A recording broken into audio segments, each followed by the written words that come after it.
Hi friends, how are you? चलिए हम बात करेंगे ईपैक ड्यूरेबल आईपीओ के बारे में। ये आईपीओ जनवरी 19 से खुला है और ये जनवरी 19 से जनवरी 23 तक खुला रहेगा। और ये आईपीओ फर्स्ट ऑफ ऑल मैं आपको बताता हूँ ईपैक ड्यूरेबल करता क्या है। ईपैक ड्यूरेबल 3 कंपोनेंट्स में है। एक, ये रूम एसी के कंपोनेंट्स में है, जहाँ पे ये रूम के एसी जो होते हैं वो बनाता है। अब मैं आपको इसका थोड़ा-सा इसमें बताता हूँ कि ये किस तरह से बनाता है और इसके कस्टमर कौन-कौन होते हैं।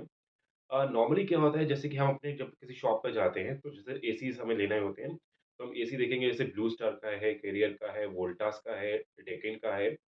तो ये ऐसे जो मैन्युफैक्चरर्स होते हैं, ये अपना अराउंड 35% जो अपनी जो बनाने की चीज़ है, कैपेसिटी है, ये आउटसोर्स करते हैं जैसे ईपैक ड्यूरेबल को या अंबर एंटरप्राइजेज़ को। तो उसके बिहाफ़ पर ये लोग ये बनाते हैं, एसीज़ बनाते हैं। तो जो डिज़ाइन जो होगा, वो होगा वोल्टास का, डिज़ाइन वोल्टास का होगा, स्पेसिफ़िकेशन वोल्टास के होंगे, मार्केटिंग वोल्टास करेगा, लेकिन जो बनाएगा एसी, वो आपका बना रहा है, ईपैक ड्यूरेबल बना रहा है और आपका जैसे एम्बर एंटरप्राइजेज़ जो इनका स्ट्रॉन्ग कॉम्पिटिटर है, वो बना रहा है। तो ये एक जो सेगमेंट है, उससे इनको एसी बनाने में 80% का रेवेन्यू मिलता है। और ये इनका जो मार्केट शेयर है इस सेगमेंट में, इसमें 24% लेटेस्ट इनका मार्केट शेयर है। पहले ये मार्केट शेयर इनका 10% था, जो बढ़ के 24% हो गया है। और इस आउटसोर्स जो एसी बनाने में इसमें 48% शेयर है, मार्केट शेयर है एम्बर का। तो तभी ये सेकंड लार्जेस्ट है। इनका जो टॉप लार्जेस्ट है, वो है एम्बर एंटरप्राइजेज़, जो ऑलरेडी एक लिस्टेड प्लेयर है। तो ये एक तो हो गया है रूम एसीज़ के बारे में। और अब सेकंड बात करते हैं, जो इनका जो कंपोनेंट है वो है इन्होंने ये भी स्टार्ट किया small uh uh, kitchen appliances, small domestic appliances. तो उसमें क्या होता है जैसे कि कुकटॉप है, मिक्सर है, वाटर डिस्पेंसर्स हैं, तो ये इसको भी मैन्युफैक्चर करते हैं।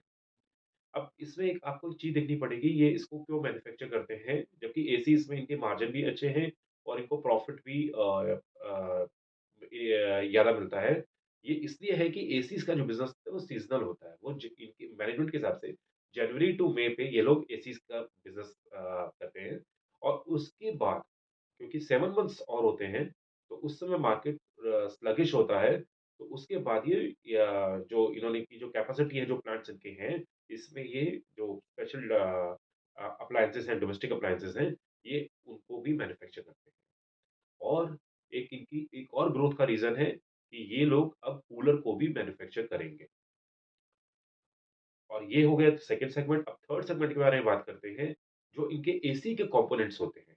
एसी के कंपोनेंट्स जो इनके होते हैं जैसे कि आपकी जो मेटल होता है, जो प्लास्टिक्स होते हैं और ये इस एसी में एक प्रिंटेड सर्किट बोर्ड होता है, हीट ट्रांसफर होता है, इंडक्शंस होते हैं और इवन इनकी जो मोटर्स होती हैं, वो भी ये मैन्युफैक्चर करते हैं। सो अपार्ट फ्रॉम कंप्रेसर, ये एसी के सारे पार्ट्स को मैन्युफैक्चर करते हैं। और इसके लिए इन लोगों ने बैकवर्ड इंटीग्रेशंस भी किए हुए हैं। बैकवर्ड इंटीग्रेशंस मीन्स उन सप्लायर्स को इन्होंने खरीदा हुआ है, उनको बाय आउट किया हुआ है, जिससे पहले कभी गुड्स लेते थे। तो like they didn't have to depend on the supplier. So ये इस तरह से ये 3 कंपोनेंट्स में है। और मैनेजमेंट का ये भी कहना है कि पहले ये लोग जो एसीज़ के अभी तो सिर्फ़ एसी के सिर्फ़ कंप्रेसर ही चाइना से आते हैं। इस सारे कंपोनेंट्स में एक कंपोनेंट जो होता है कंप्रेसर, वो स्टिल अभी चाइना से आ रहा है। बाकी के सारे कंपोनेंट्स इंडिया मैन्युफैक्चर करता है। और इसके मैनेजमेंट ने ये भी बोला है कि जो भी जितने भी कंपोनेंट्स हैं, पहले 65% ये लोग डिपेंड होते थे चाइना में। के ऊपर, इम्पोर्ट के ऊपर, चाइना के ऊपर डिपेंड होते थे कि चाइना जब से इम्पोर्ट करते थे और उसके बाद ये एसीज़ अपने बनाते थे। अब ये रिड्यूस होके 30 टू 35% ही बचा है। तो अब काफ़ी हद तक इंडिया सब कुछ इसमें मैन्युफैक्चर कर रहा है अपार्ट फ्रॉम कंप्रेसर। तो इस तरह से ये तीनों के तीनों कंपोनेंट्स ये बनाते हैं। और गवर्नमेंट ने एक बहुत ही अच्छी चीज़ करी है, पीएलआई स्कीम भी अनाउंस करी हुई है। और पीएलआई स्कीम गवर्नमेंट ने एसी के कंपोनेंट्स पे अनाउंस करी है। अब सिंस कि एसी के कंपोनेंट्स अगर पीएलआई स्कीम पे के कारण अगर उसकी कॉस्ट रिडक्शन हो जाएगी, तो हमारी मार्केट भी काफ़ी कॉम्पिटिटिव होगी। कि हमारे जो जो इस एसीज़ ये बनाएँगे, जैसे ये कंपनीज़ बनाएँगी, ये इवन उनका काफ़ी अच्छा इनको ये एक्सपोर्ट भी कर पाएँगी। Right now China is the dominant player in export. तो we can not stand because या वी हमारी प्राइसिंग उनसे ज़्यादा होती है बिकॉज़ हमारे जो रॉ मटेरियल्स हैं, उसके कारण हमारी प्राइसिंग ज़्यादा होती है। पहले तो वैसे ही हम चाइना पे डिपेंड थे उनके रॉ मटेरियल्स पे, लेकिन अब तो हम अपने मटेरियल्स पे रॉ मटेरियल्स पे we are independent of that. तो अब प्राइसिंग नीचे आ गई है। साथ में गवर्नमेंट की पीएलआई स्कीम भी आ गई है। उसके कारण क्या होगा प्राइसिंग अब चाइना और इंडिया की आने वाले टाइम पे कॉम्पिटिटिव रहेगी और they will able to expand their sales in export market. और मैं पीएलआई स्कीम के बारे में आपको थोड़ा-सा और बताऊँगा इसके बारे में। पीएलआई स्कीम में इनको लास्ट टाइम 15 करोड़ का गेन हुआ था। मैं इसकी पूरी पीएलआई स्कीम बताऊँगा क्योंकि एसी के कंपोनेंट्स को गवर्नमेंट ने सन राइजिंग सेक्टर में डाला है और इसलिए इसकी पीएलआई स्कीम इसके अकॉर्डिंगली उन्होंने काफ़ी अच्छी इन्होंने दी है। I will tell you later. लेकिन इसमें एक चीज़ जो मैनेजमेंट ने बोला है कि ग्रोथ के बारे में, मैं आपको एक्सपोर्ट की मार्केट बता रहा हूँ। हमारी डोमेस्टिक मार्केट में 10 मिलियन एसीज़ यूज़ होते हैं और आउटसाइड बाहर की मार्केट में apart from India international market में ये 150 मिलियन यूज होते हैं। 15 टाइम्स बड़ी मार्केट है बाहर की। तो एक बार इनके प्राइस पीएलआई स्कीम के कारण और कंपोनेंट्स के कारण अगर एक बार इनको इकोनॉमिक ऑफ सेल के कारण definitely they will be much more advantage. और इनके कस्टमर्स काफी क्रीमी है जैसे कि काफी स्ट्रॉन्ग कस्टमर्स है जैसे कि वोल्टास है, टेकन है, कैरियर है, एयर है और ब्लू स्टार है। तो ये इनकी मेजॉरिटी ऑफ द सेल्स होती है ये काफ़ी स्ट्रॉन्ग कस्टमर्स के लिए होती है। अ, सॉरी। तो और इनकी कस्टमर रिटेनशिप जो है वो 8.5 इयर्स की है। मतलब ये अपना जो भी कस्टमर लेते हैं कम से कम 8 टू 9 इयर्स वो कस्टमर्स इनके साथ पे होता है। Which is again a positive thing. एक तो कस्टमर रिटेनशिप से भी और एक कस्टमर्स के जो because they got a liquidative customers. और ये जो पूरी मार्केट है एसीज़ की, ये लास्ट 5 इयर्स में कैगार से 9% पे ग्रोथ हुई थी। और इस कंपनी ने जो सेल्स करी है वो अराउंड 12 टू 13 परसेंटेज कैगार पे सेल्स करी है, which is again a good thing. और मैं आपको पहले ही बता चुका हूँ कि इसका मार्केट शेयर भी 10 से 24 परसेंटेज बढ़ा है, which is again a good thing. और अगर आप देखेंगे जिस तरह से हमारे अर्थ में अभी वार्मर जो चल रही है थोड़ी-सी अर्थ और भी 1.5 डिग्री का वैसे एस्टीमेट टारगेट है 2050 तक का कि इसके आगे वार्म ना हो लेकिन still because people are still using fossil fuels and all that. तो इसके कारण डेफिनिटली जो अर्थ वार्मर हो रही है, उसके कारण जो एसीज़ की रिक्वायरमेंट है वो काफ़ी ज़्यादा होगी।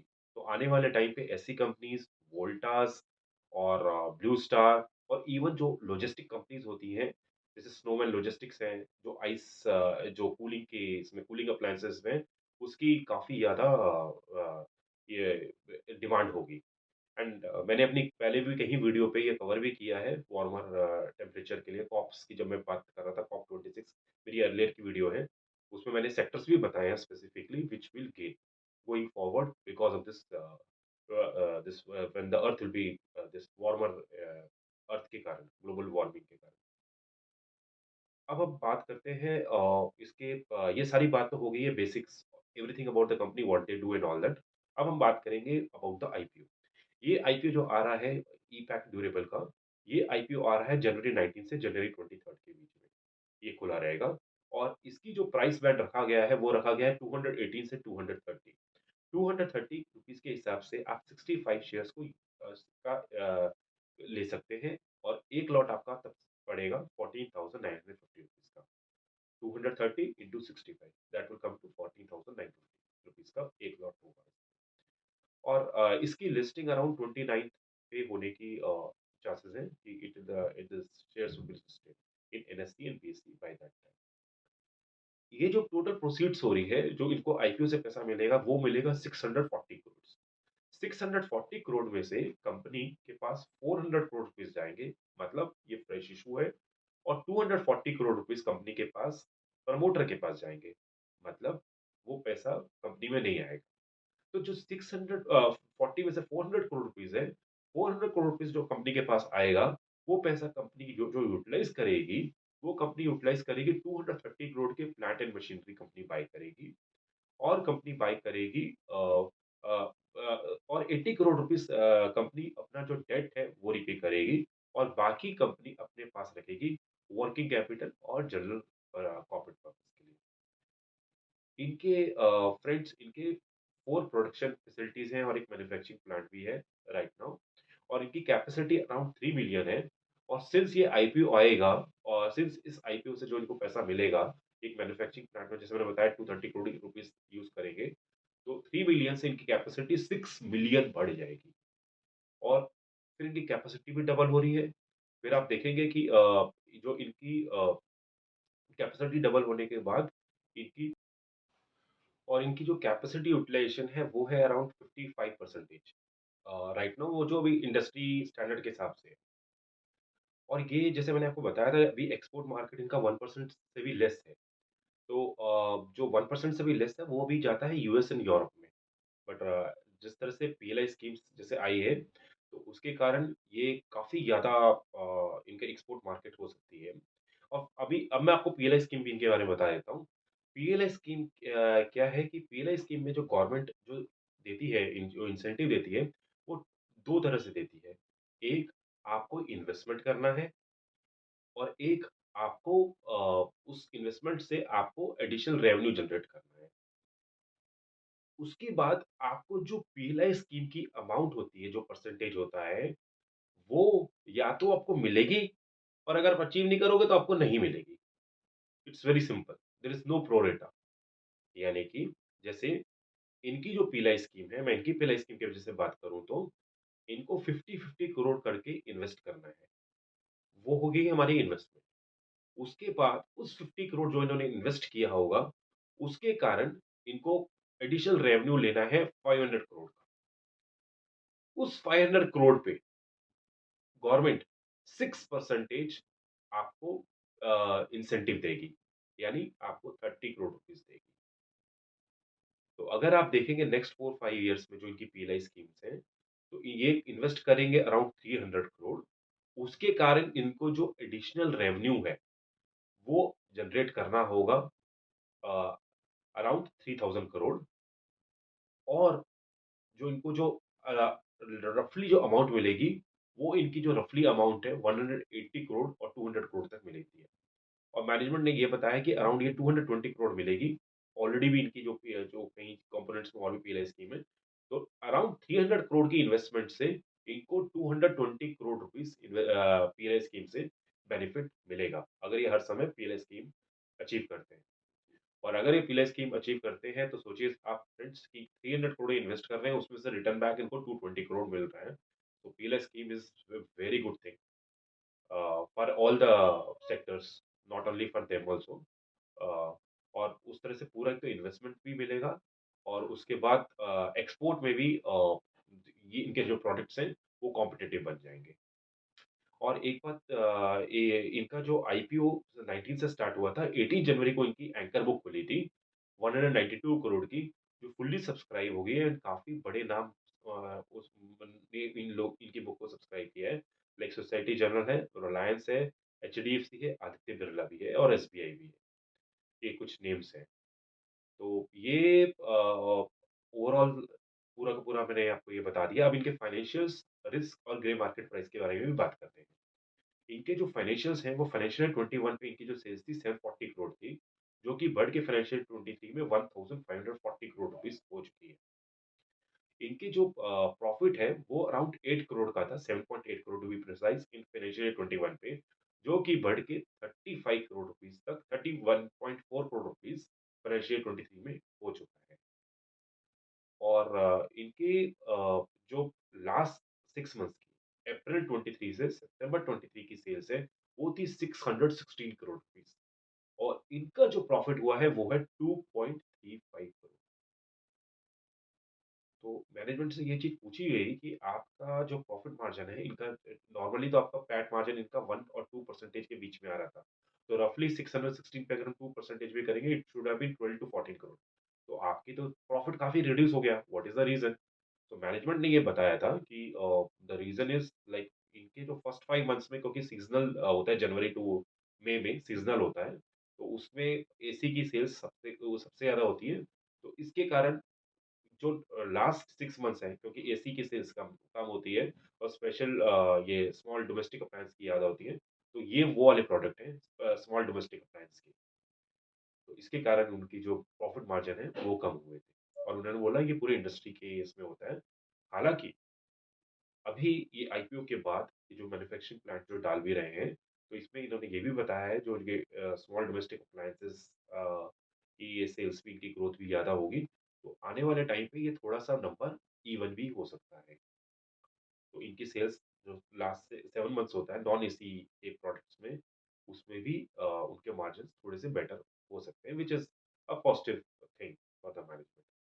और अगर आप इनका जो डेट देखेंगे, मैनेजमेंट ने ये बताया है कि इनका 170 करोड़ का एक लॉन्ग टर्म डेट है, जिसमें कि आईपीओ के बाद ये 80 करोड़ रुपीज़ पे कर देंगे। तो इनका जो डेट रह जाएगा वो होगा 110 करोड़ रुपीज़ प्लस इनकी वर्किंग कैपिटल रिक्वायरमेंट 200 टू 225 रफली रहती है। तो इनका जो डेट और वर्किंग कैपिटल होगा वो अराउंड 350 करोड़ रहता है और किसी भी कैपिटल इंटेंसिव इंडस्ट्री में तो क्या इतना थोड़ा बहुत डेट तो डेफिनिटली रहता है और मैनेजमेंट का कोई प्लान नहीं है कि पूरा का पूरा डेट को रीपे।